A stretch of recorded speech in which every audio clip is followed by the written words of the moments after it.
Usa ka pagtuo, usa ka tingog, usa ka katawhan.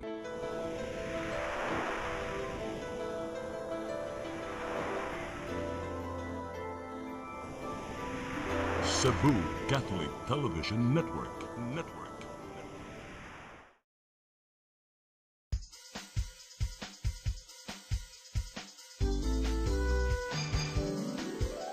Hello Cebu, maayong buntag.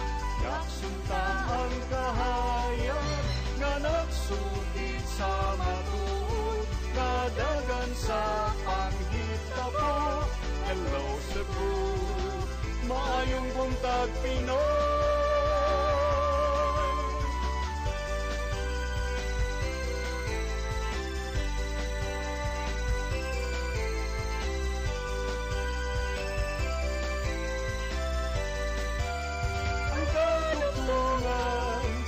Mga katawhan. Hello Cebu, hello Cebu, maayong buntag Pinoy, maayong buntag Pinoy, maayong buntag Pinoy.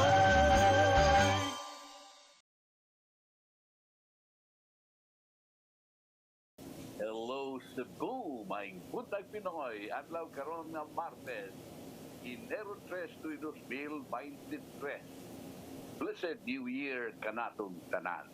Ang sananda na mga atod ganinyo, kini mga balita nga nahipos sa CCTN Channel 47 News Department, headed by News Manager Kapitan Dennis Tabar. Among ipakita kaninyo kini mga front pages sa mga pamantalaan lokal ug nasyonal ug kutlusab kami pipila ka mga balita sa mga pamantalaan. Mag-isgot-isgot kami sa mga butang may labot ang lungsod. Ang basahon niyong mga text messages kay palangat nga itong tulumanon ang weather report musunod karong taon-taon. Ako si Manny de los Santos Rabacal. Sama sa naandan, kabanato nga itong partner mataguntag, Konsehal Maluano Inukando Tabar. Cons, Happy New Year! Happy New Year, Sir Manny, and happy birthday ni mo. Onya, kumusta man imong New Year and birthday? I hope everything was okay. Onya, wala tay balita ron, sir, kay kagahapon ang atong gipakita sa ato ang Sairi 47 World the Year-End Report. So, ugma pa ta makahatag nilag mga highlights sa mga balita sa itong kaubanan sa CCTN Channel 47. Pero, as you said, sa masanaandan, ato gyapong ipakita ang atong front pages sa mga pamantalaang lokal ug nasyonal. Atong sugdan sa Sunstar Daily. Sa Sunstar Daily, a day after power outage hits Manila Airport, most flights back at Cebu Airport. Sa super balita sa Sunstar, gipatay kay ng lumay pangatarungan sa suspect sa iyang pagdunggab sa uyab nga bayot ug inahan sa bisperas sa bagong tuig. Sa The Freeman, bangka capsizes, 1 missing, 23 safe, no clearance to ferry passengers. Sa Banat News, sa The Freeman, pump boat na lunod 5 anyos na missing, pamilya padung birthday party sa Bohol. Sa Philippine Daily Inquirer, backup needed for NAIA's old equipment, says DOTR. Sa Philippine Star, NAIA glitch fixed but flights still disrupted. Sa Manila Bulletin, flight operations slowly returning to normal. Over 13 billion pesos needed to modernize outdated air traffic system. Ug sa Tempo, fatal crash. Maugatong front pages sa mga pamantalaang lokal ug nasyonal. Sa atong pagbalik, mga paghisgot-hisgot, please stand by. Hello Cebu, hello Cebu, maayong buntag Pinoy, maayong buntag Pinoy, maayong buntag Pinoy. Maraming salamat sa Cebu, maing buntag Pinoy. O usa na ito isguti ang labing dako na krisis o dakong problema nga naitabo sa mga airports din sa nasod. Unahon nato sa pagpaibaw sa atong mga kaigsuunan ang mga paghitabo, mga kadaot, perdisyon dala ni atong pagpabuto sa miaging Pasko o bagong tuig. At nga siren, namungkabat sa 25 ka mga firecracker-related injuries. Lakip na ang duha ka mga stray bullet incidents. Natala kini atong pagsaulog sa Pasko bagong tuig dinhi sa Central Visayas. Suma sa datos nga gipagawas sa Department of Health Central Visayas niadtong Enero 1. Nag-una ang Cebu Province nga dunay 16 ka angol. Isundan sa Lapu-Lapu City nga dunay 5, Bohol ug Cebu City nga dunay 4, matag usa kun 4 sa Cebu City, 4 sa Bohol, ug Siquijor adunay 2. Ang listahan mas taas o gamay sa 24 ka mga firecracker related injuries nga natala sud niadtong Enero 7, 2022 o niadtong usang tuig. Sa labing wahing datos sa Department of Health 7, ang lantaka o kanyon na kawayan mo naguna sa kadaghan na nakasamad na dunay wow samtang ang skyrocket kung quitis ug triangle ang ikaduha nga dunay 4 ug ang mga pabuto sama sa hotdog, boga ug Judas Bell naimutang ikatulong nga dunay 2 ka kaso matag usa. Abito na kung kining kanyon-kanyon nga kawayan safe ni. O naman yun kinadaghanan di ay inoon na samad. Lakip sa natala ng mga angol mo ang mga samad sa kamot, nga dunay 14 ka mga kaso, gisundan sa mata, nga dunay 13 ka mga kaso, ulo o mga bitiis, nga dunay 4 matag usa, paa ug liog, nga dunay 4 ka kaso, matag usa bukton, abaga, tiyan, ug dughan, nga dunay 2 matag usa ug tiil nga dunay usa ka tawo usa ka kaso kini. Samtang ang riyon nakatala usab og 2 ka stray bullet incident sa miaging holiday celebration. Doon naging katok nagpabuto gyud og armas pero sa og shooting ayaw. Ang unang biktima maong 15 anyos nga lalaki na taga barangay Basak sa Lakbayan sa Lapu-Lapu. Nakaangkon kini og gamay nga samad siyang wang bugton apan gipapauli na kini human sa pagtambal. Rang-arang na lang. Ang laing biktima gikan sa probinsya sa Subo apan wa isguti sa Department of Health ang dapit nga nimutangan.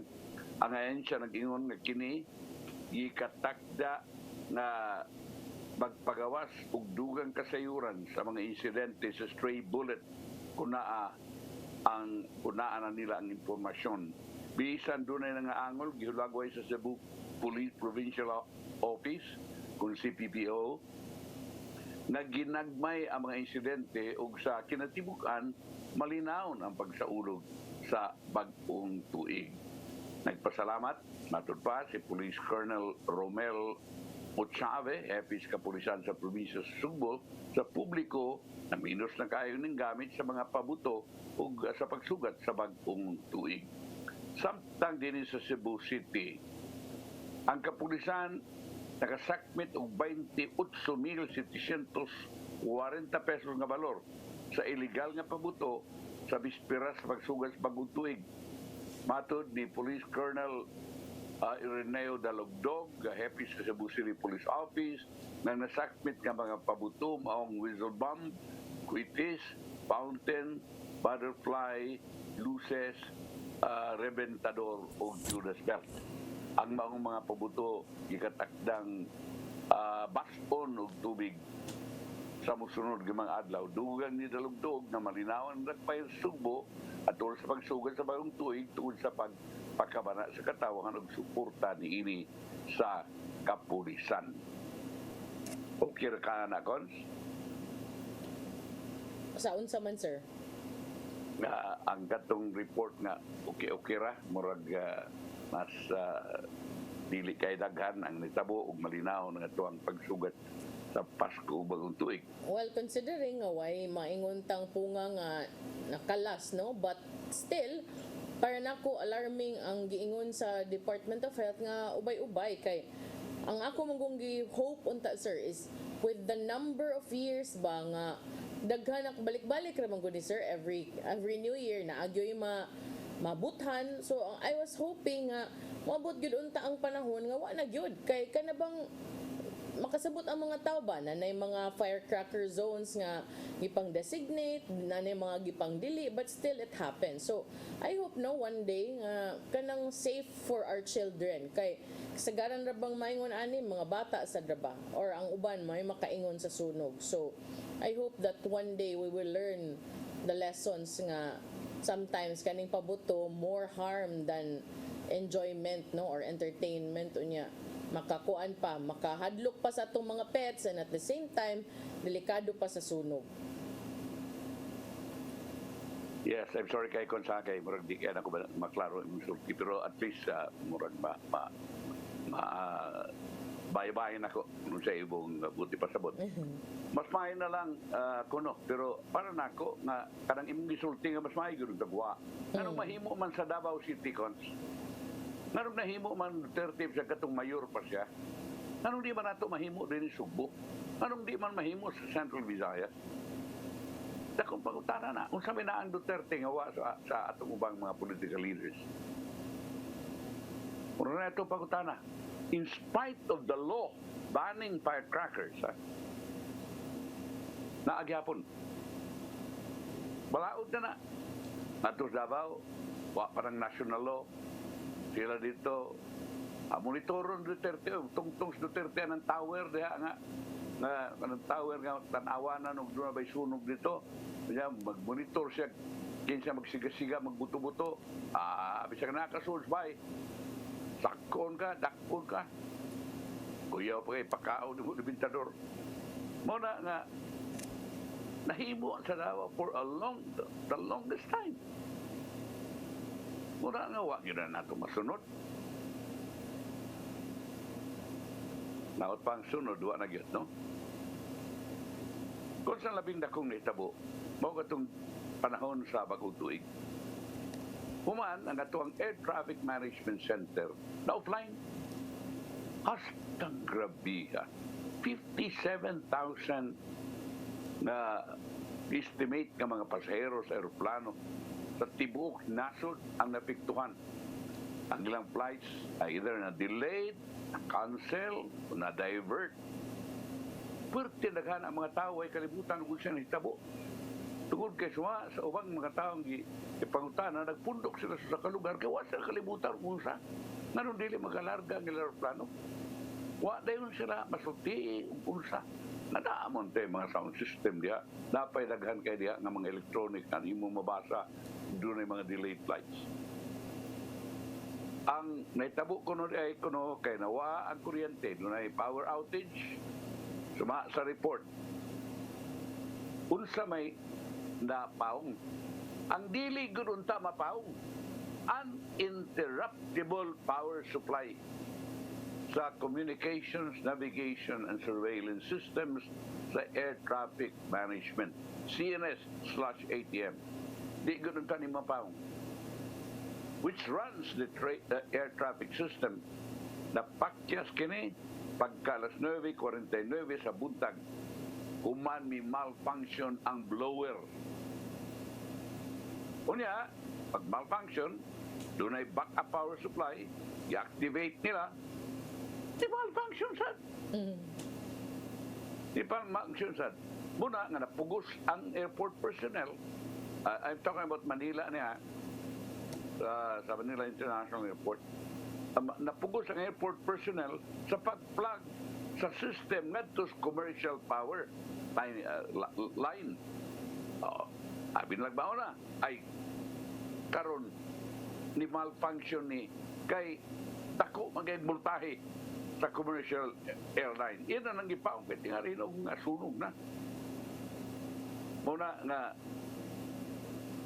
kamtang doon na kuno online ang i-estimate kuno nga mubalik na online. You're talking not only of the getting online sa Manila Ninoy Aquino International Airport or Manila Airport Terminal, but also sa atuan din sa atuang Mactan Cebu International Airport na appeal punta karon giingon sa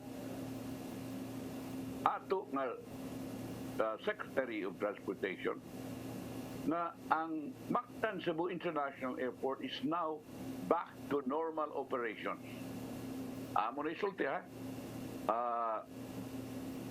The Transportation Secretary Jaime Bautista na kanayon ng ATMC na mo'y nagsilbi sa facility for controlling and overseeing all inbound and outbound flights and overflights within the Philippine airspace went down Sunday morning due to power outage resulting to loss of communications, radio, radar, and internet.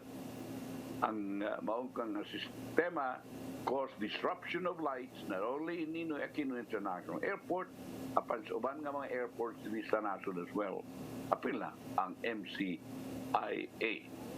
Suma sa dako kayong headlines sa the Freeman Mactan Airport back to normal operations, apan doon na may di am silain nga balita diri sa kwan sa super balita akong klaruhon niya kay ningon man ang wa pa mubalik sa normal ang operasyon sa Mactan Cebu International Airport. Apan kansilado gyapon ang pipila ka flights tungod wa pa mubalik sa normal. Kansilado gyapon ang pipila ka mga flights tungod sa after effects sa communication blackout nitong Enero 1. Ang general manager gini dili ni ang DOTR Secretary, ang general manager sa Mactan Cebu International Airport Authority si Julius J. Neri Jr. nitug-an sa Sunstar Cebu nga kasagaran sa mga flight nga gikatakdang mularga umuabot kagahapon Lunes Enero 2 airport nakasunod silang schedule arang-arang inon dunay dulan sa napo ka mga flights nga gikanselar tungod kay ang ilang gi-assign na aeroplano gibalhin sa laing tugpahanan human sa insidente. Tungod kay naay canceled nga mga flights, the airplanes are not where they are supposed to be, matud ni Neri. Ang Civil Aviation Authority sa the Philippines kung kaap, nitaho nga nipalyar ato na nagisulti ka ganina. So, sa nalatid nga Bill of Rights, may nang ibaw ng atong mga kwan, nalatid nga Bill of Rights sa mga pasahero, sineri ni Ingon nga airline companies gimanduan lang sa paghatag og pagkaon sa stranded nga mga pasahero. Ang hotel accommodation dili mahatag kanila tungod kay incident usa ka force majeure. Din But ang ang akong airline question, company ani, may sir, ba? control sa sitwasyon. Siya ni pasabot. Pagkaon ra. Neriningon ng MCIA ni hatag og hinabang sa lain-laing airline companies pinagis paghatag kanila og igong luda na ilang gibutangan sa customer assistance booth o medical stations. Gibutang usab ang dugang nga mga lingkuranan sa tugpahanan o gisiguro ang mga tiguang, mabdos, mga pasahero o katong mabiyayan nga dunay masuso nga ma-accommodate. So, if we will all learn daraday, sa naitabo ng hinaot si Neri nga magkakat na ang otoridad sabihin sa doon sa problema aron malikayan ang susamang insidente na naitabo sa umabot. Kini ang gobyerno may itong istoryahan ini. Kadugay na di, kakaraan na din itong ilahang gitawag uninterruptible equipment cons nga gibutang wa lang ginala i-recheck kanto nga ni overheat nadaot ni palyar perting grabe sa mga pasahero luya cons kay New Year dali taon tumuli kay aron unta makatrabaho tingali karong adlaw or whatever for whatever reason muli sila or di ba mo catch up sa New Year celebration pero wa makauli ubay yun ubay kanila ang wa makaulin taon 56,000 estimated passengers ang napiktuhan cons muna nga urbida no di masatab kaingon cons nga this is only happening in the Philippines. It's happening all over. Even the United States of America, I still can remember katong Southwest Airlines naamsan sila dito yung mga problema nga mga ingon ini nga ang mga pasahero ng reklamo tungod kay mura mga canceled flights nga murag wa kayo maatiman. But I hope this will not happen again. I hope ang atong equipment ato pirming ma-check, ato pirming matanaw, labi na kining mga patawag na itong obsolete na nga mga equipment kay dako man kita diha.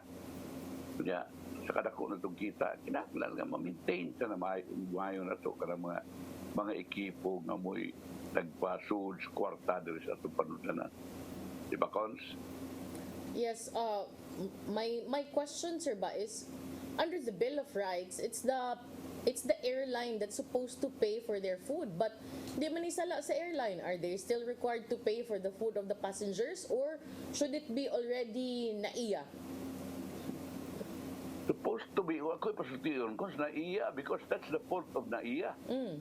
Pero ang nakadaot, ilang gibutang diha nga kuan, ilang gibutang diha sa unsa nga ni nga ang aeroplano ang airlines company dili.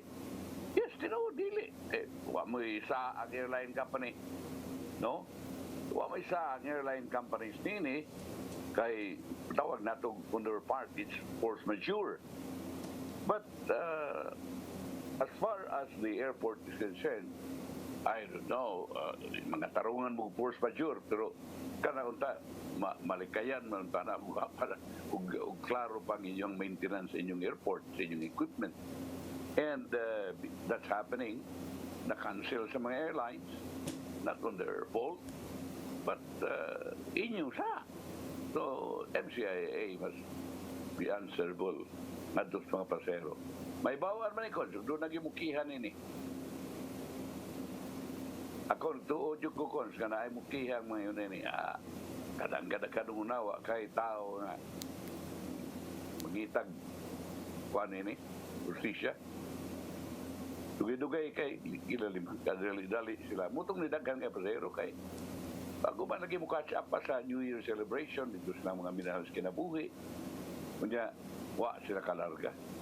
Niya nakalisod-lisod pang. Ang kapait yun kono-kono. I was listening to the coverage, live coverage sa mga national television regarding this matter. Huwag kalibutan ang karaghanan sa mga pasahero kung siya nahitabo.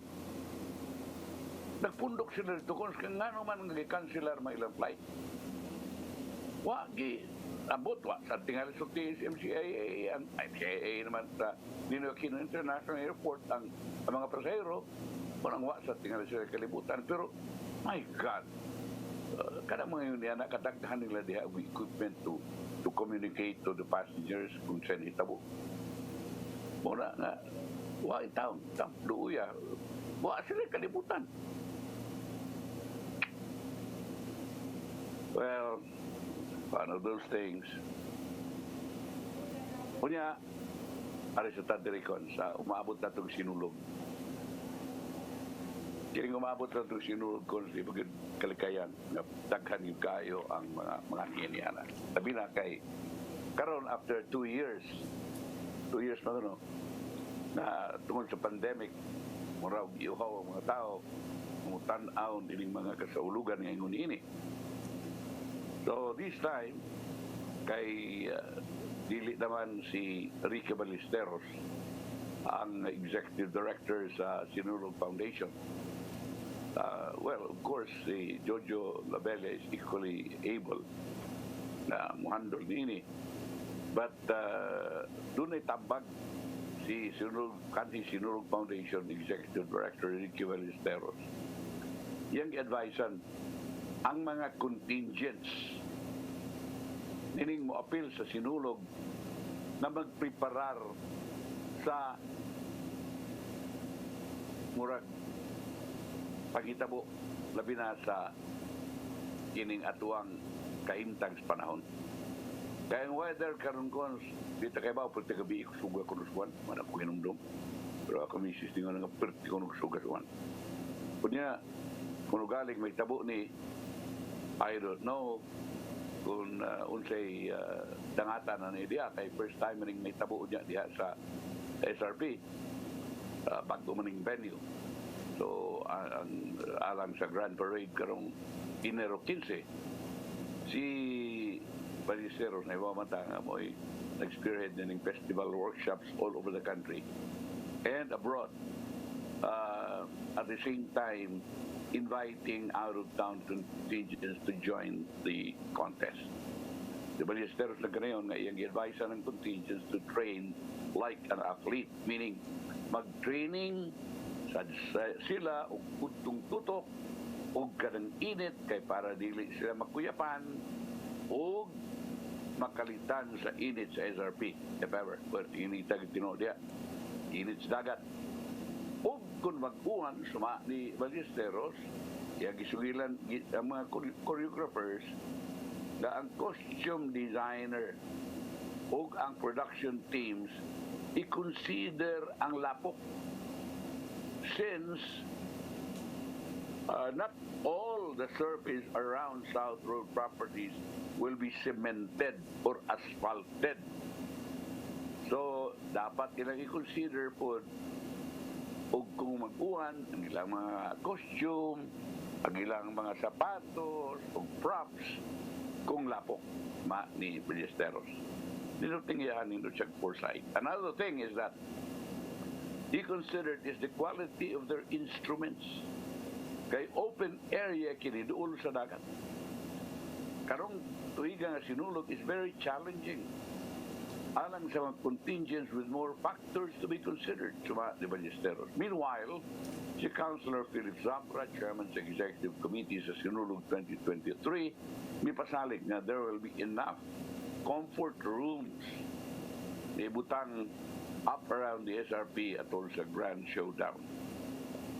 Kini, na himo ang paibaw, daghan ang utana kay kinirabang gimuan sinulog karon kadaghanan ini murag barren, no, murag limpyo ni flat ni way mga structures. Si Zapran ipasalig nga dunay tag-ang disyente nga comfort rooms with the sufficient water supply, dili lang kay portalets that will be installed in the area sa mao nga event. Ang city government nagtanaw sa na dunay mga 2 bilyones ka mga mutan-aw sa grand comeback sa sinulog human sa hiatus nga duha ka tuig tinon. Aside from the sinulog itself, the city government is putting up a tent city in the area diin ang mga negosyo, mga resorts, and mga others which showcase sa silang produkto o mga serbisyo. Okay. Nindot kayong mga tambag ni Ricky Ballesteros aron magabantay tinuod ang tanan. Diba, Cons? Yeah, kay bag-o na nga venue duolog dagat, so ka-imagine lang kus kainit ana. Okay. Ari kita sa lain na ilisgutan. Kining kaso sa unong ka mga tao na gi-report na nawa kuman sila mo check-in sa kamotel sa barangay Talamban. Datong September pa. Wapa magyud ni masulbar, pero at least ilahang mga haka-haka, mga panagna sa kapulisan na drug-related to. Si Police Major Alvin Liamedo, Chief sa Talamban Police Station kanayon natong Lunes, naduna na sila mga vital information tungkol sa mga kaso pinagi sa ilang investigasyon. Usa sa ilang mga informasyon nga nakuha na ang kaso tigalay drug-related.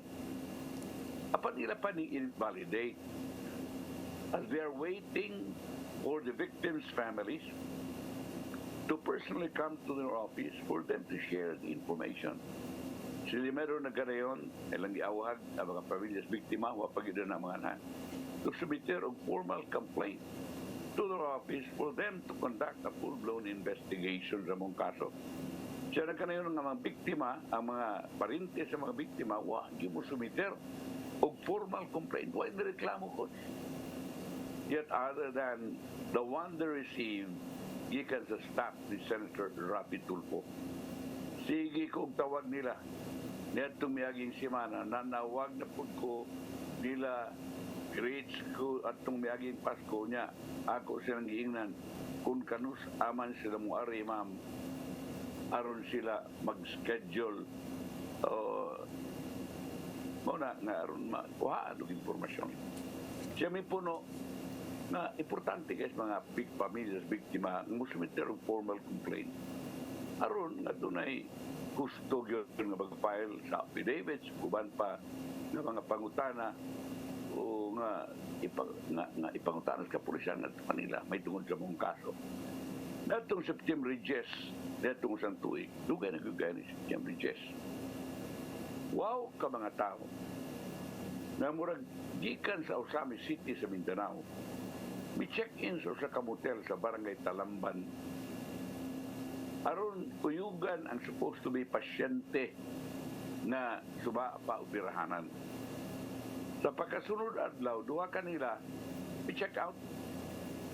Pagka September 26 sinungon ang grupo sa armadong mga tao na miila kailang kaugalingon nga pulis misud sa kwarto nini ug ipugos ang mga biktima sa pagsakay sa puti nga van. Nano mo giling puti nga van oy?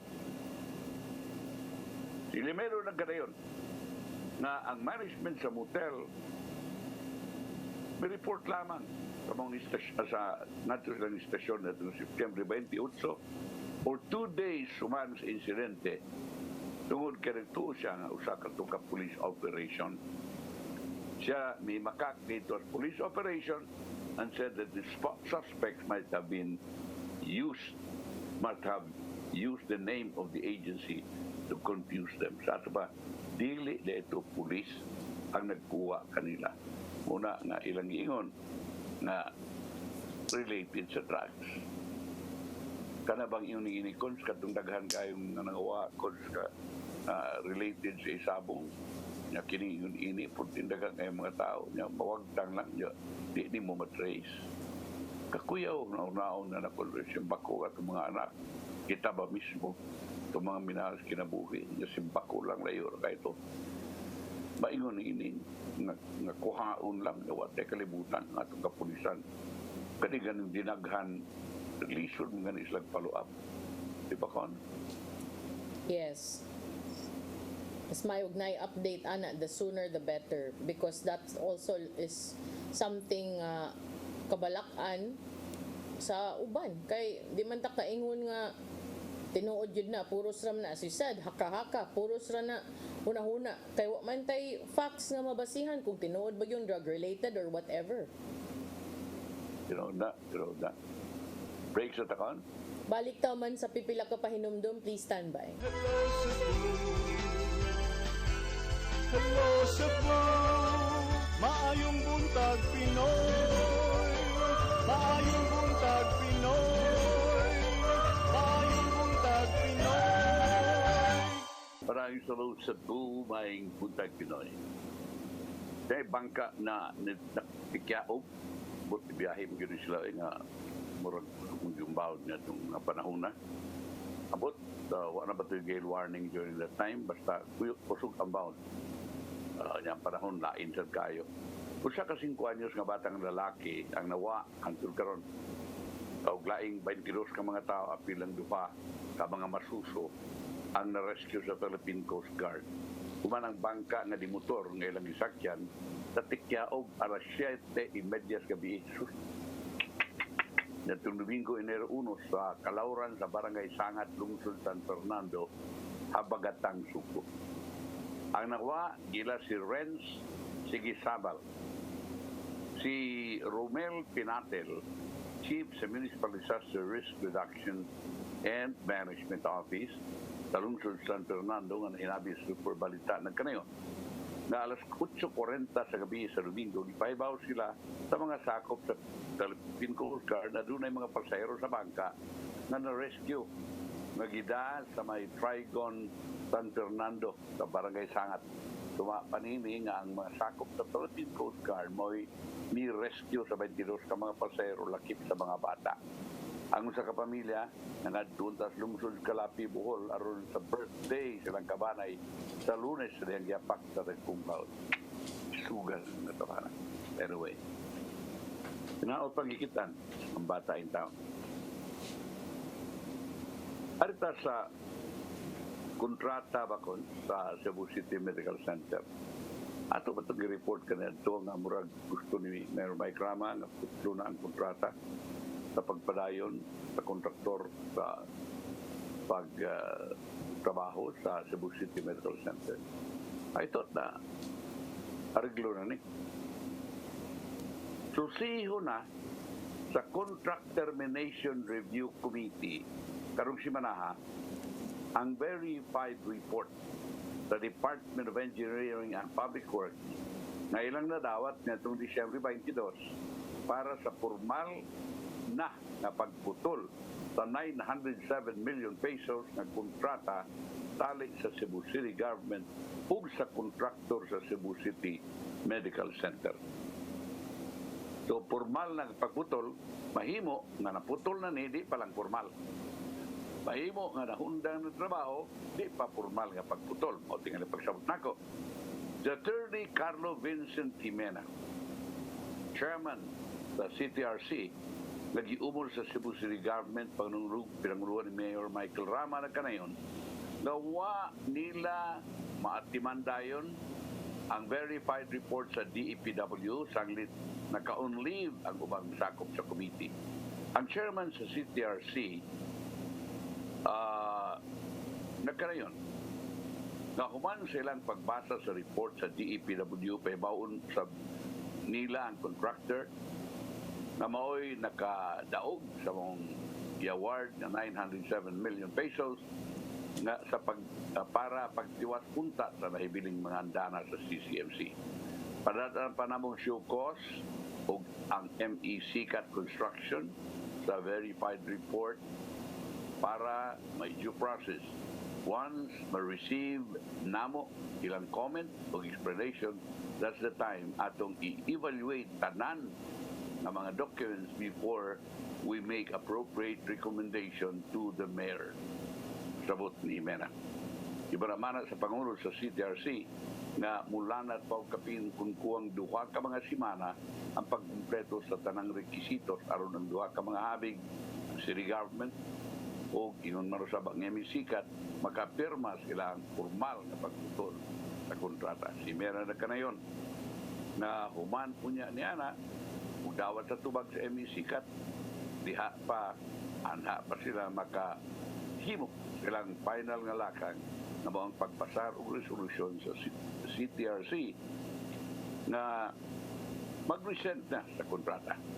Una niini si Engineer Michael Sikat, presidente sa MEC-CAT Construction na karayon, nabisan kung sakit alang kaniyang a mutual recession apan kinahanglan nila kining buhaton sanglit kini ang maayong solusyon.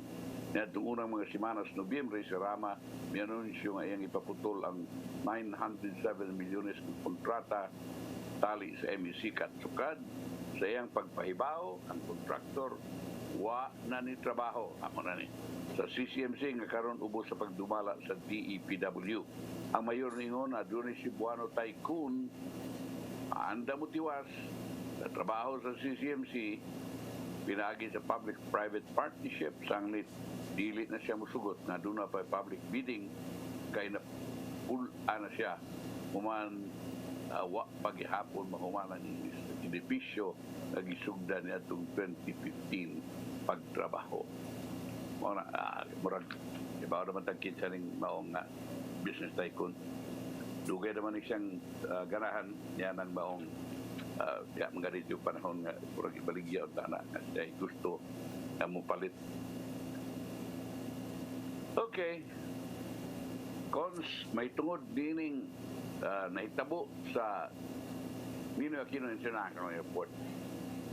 Si Manny Pangilinan, Tycoon Manny Pangilinan, magpapariha itong sa Cebu City Hospital. May extend o bisan unsang suporta sa iyahang mga kumpanya sa paghatag sa national government just a day after a power shortage, power outage, crippled air travel in and out of the Philippines. Sa tweet sa iyang personal account, itong Lunes, ipagilinan ka na yun, na ang MVP Group open sa pag-support sa rehabilitation efforts. Human ang power issue, shutdown operations in the name of Aquino International Airport.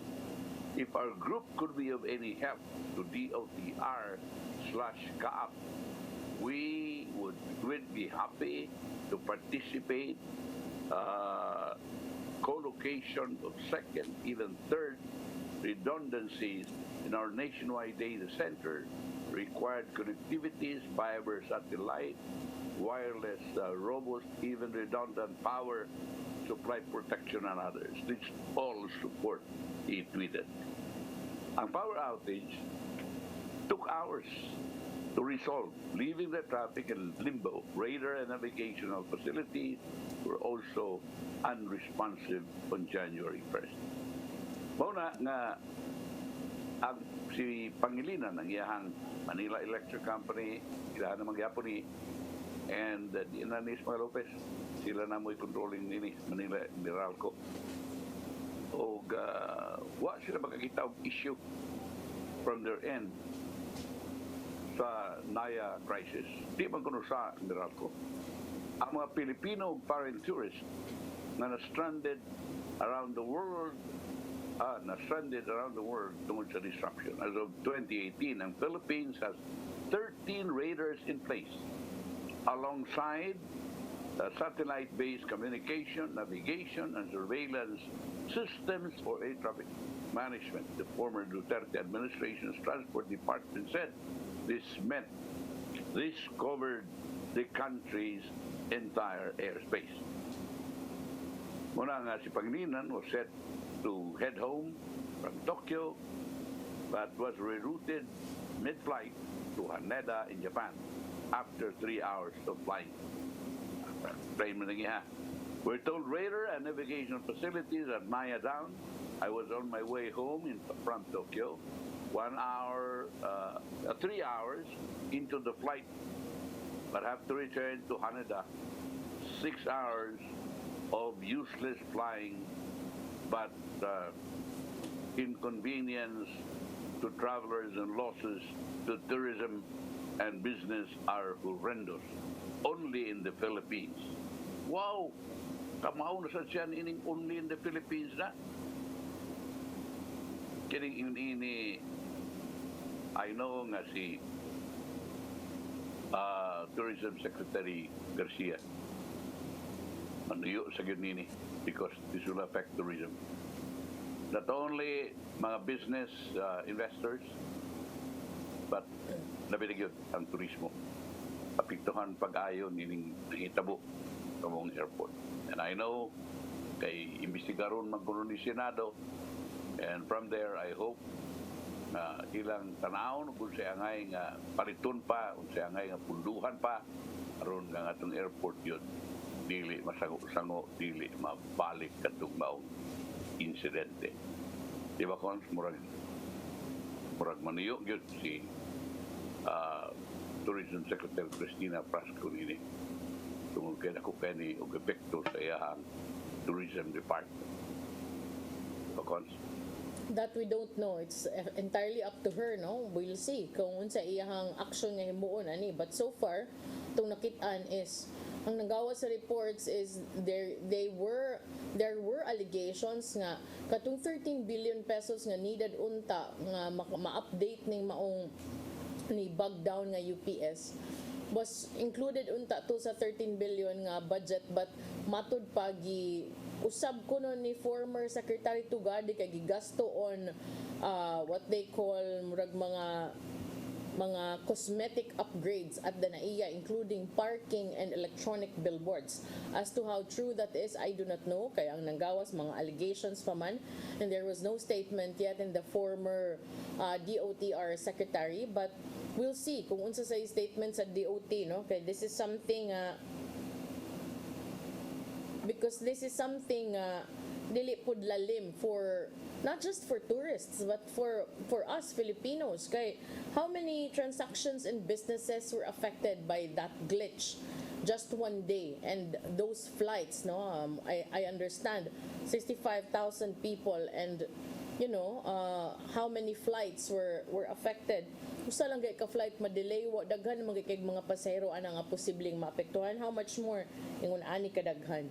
So let's wait for the statement from the Secretary of Tourism also regarding this. Yes, bitaw. Wala lugar ba ron sila, Cons? Kuyog man siya ni Presidente Marcos padung sa China. And I know that she will issue a statement regarding this. Ang budget day, Cons, for 2023, for this year, napasar na sa Cebu City Council.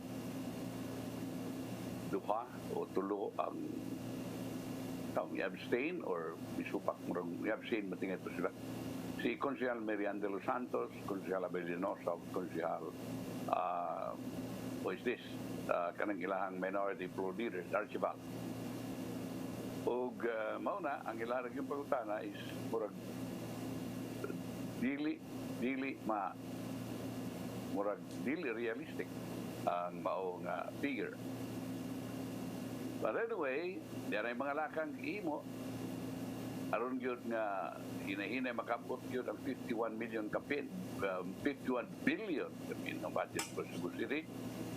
Mi-approve ang Cebu City Council sa 2022 Real Property Tax Code nga mag-uminto na sa fair market value sa mga propiedad within the jurisdiction of the city. Ang tax increase nga gipangayo aron pag-support sa $50 billion nga 2023 budget only revised the real property tax apan wa i-appeal ang business taxes o permits. Ang ordinance was approved in a majority vote with abstention gapon. Nila ni Nestor Chival, Merian de los Santos, Jose Villanosa, at also special section gatong Disyembre 30. Si Consial Noel Wenceslao, Chairman sa Committee on Budget and Finance ng Carayon, gaway umentos assessment level sa real property in the city. Si Wenceslao, isplikar usab nga ang revision did not include business taxes and permits. Tungod kay mihangyo ang business sector nga wa pa gani sila makabalik sa ilang negosyo sa before the COVID-19 pandemic. Munang wa nila i-appeal o gubento business taxes and permits. In the first version's ordinance, ang residential lots were to have an assessment level of 20%, commercial lots 50%, uminto ni sa presyo sa fair market value. And if you're talking about fair market value, kana ng actual nga pagpalit sa mga nipalit o yuta within dili lang sa internal revenue internal revenue nga tawag niya na kanang gibutan VAR nga presyo. In the ang assessment level of 20%, commercial lots 50%, industrial lots 50%. Muna ni uminto sa fair market value.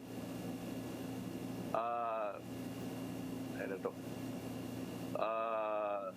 Ato pa, kung mao ni mahitabo mga higala, ang batikmatik nini kay di aman 50% ang commercial lots, industrial lots 50%, agricultural lots 40%, special lots 50%. Hinoon tungod kay excessive and oppressive effect kini sa publiko, ang proposed ordinance was further amended and the assessment level was retained at its regular original rate.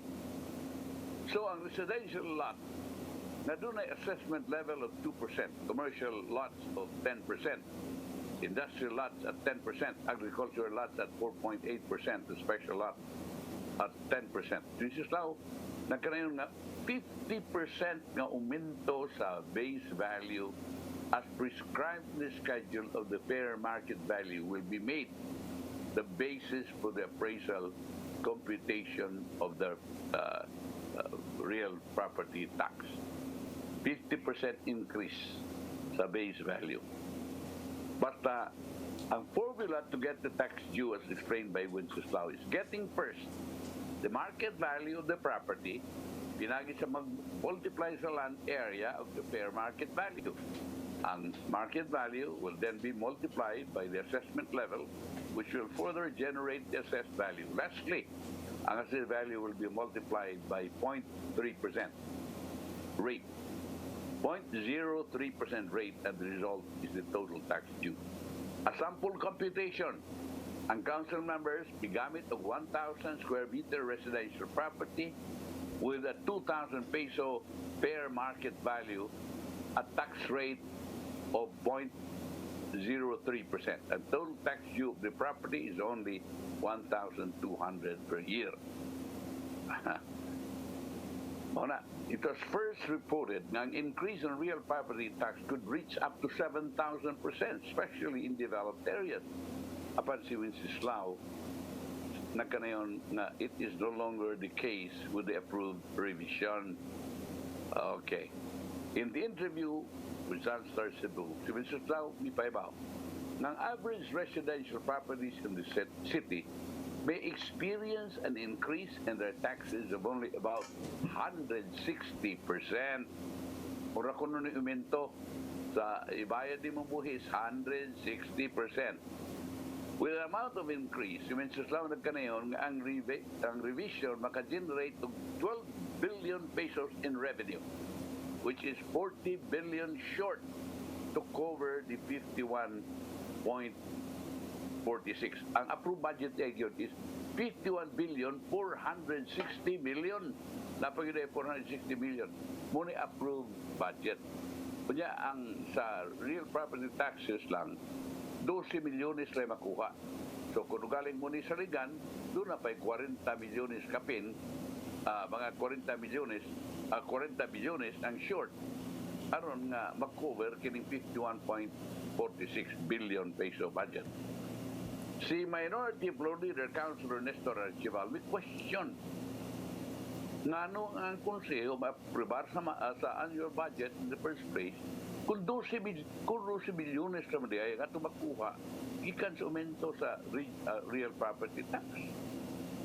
Si Wenceslao bituwag nga ang revision sa tax code dili lamang way paagi nga ang syudad makakuha og pundo alang sa ilahang budget. Doon na pa'y daghang mga butang na pwedeng ipatuman o ang executive department can do to minimize the collection of taxes o muna gina nga muna gina problema mga higala. Ang ako dugay na mga nagkuwat nini nga unsa man gyud ang tinubdan nining 50 billion ug karon mo na ni gilalisan, no? Muna ni gilalisan karon kay di nitindog ang opposition, not because they're opposition, but I would like to believe that they have all the reasons and mo na yung mga pangutana sa katauhan ano nga iumintuhan nga mo ra man dili makuha nato. Apan itubag si Consul Wenceslao nga ang revision sa tax code usa lang na sa atong kuhaan sa budget. Doon na pa'y daghang mapatuman sa executive department. Gawas na ng collection of taxes na aron mag-abutan na ng 51 billion.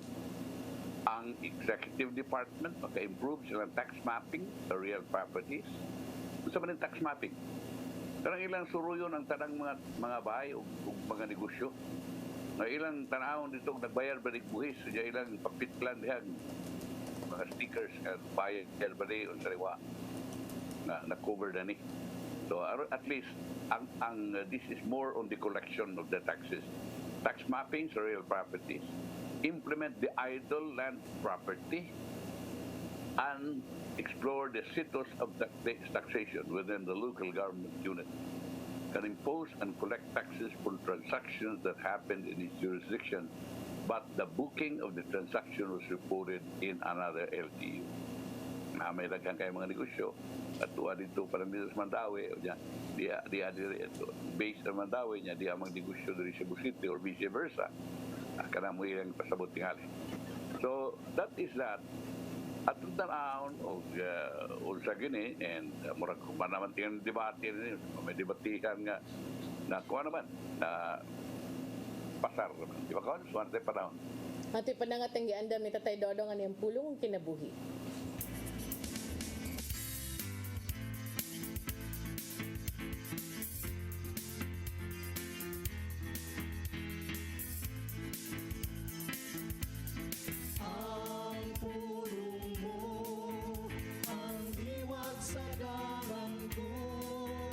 Mga igsoon, ang pag-umol sa kiniyas kabataan, anak yun magsugod sa iyang panimay. Busa ang ginikanan dako kayo o katungdanan ngadto sa ilang mga anak. Aron kini dili masaag sa hiwi nga dalan. Sa Mateo 10:34 na gihon, ayaw kamo pagunahuna nga miyani ako aron pagdalag kalinaw sa kalibutan. Dili kalinaw ang gidala ko o dili espada. Busa kinanglan nga ampingan nato ang atong matag pamilya. Sa Mateo 10:35 mingon pagayod, ang labing mangilad nga kaaway sa tao mura ang iyang mga sayop sa iyang kaugalingong panimay. Busa mga igsoon, ayaw hatagi o kahigayunan ang kaaway aron makalihok diha sa atong pamilya. Kay sa ato unyang intensyon nga mualagad sa Ginoo, mahimpuwak ang atong pamilya sa kadautan. Kinanglan nga kamao kitang bahig sa atong oras. Doon na kita oras sa atong pamilya, oras sa pagnginabuhi, o oras sa pag-alagad sa Ginoo. Kay ug dili mayong pagkabalanse kining butanga, natural nga kasamo kayo ang may tabo. O delikado nga mao kini ang gamiton sa kaway aron mabungkag ang atong pamilya. May suon mo kini ang pulong nga maghatag kanato giya sa atong kinabuhi. Mag-ambot kita. Langitong Amahan, salamat sa imong pagpahinumdum kanamo. Dili mo sa kaminungdanon nga butang. Itahan namo kanimo ang among pamilya. Ang among oras ug ang tanan namong gibuhaton. Aron imo kining ayohon sa pagpahigayon sa husto. Amen. Sa Ama sa Anak sa Espiritu Santo.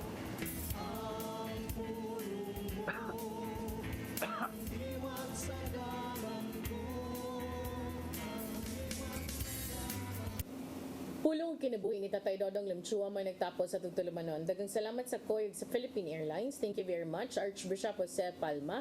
Nanaydayan ng Tatay Dodong Limchua. Thank you, Sir Dennis Tabar. Salamat at mga kaubanan sa TOC.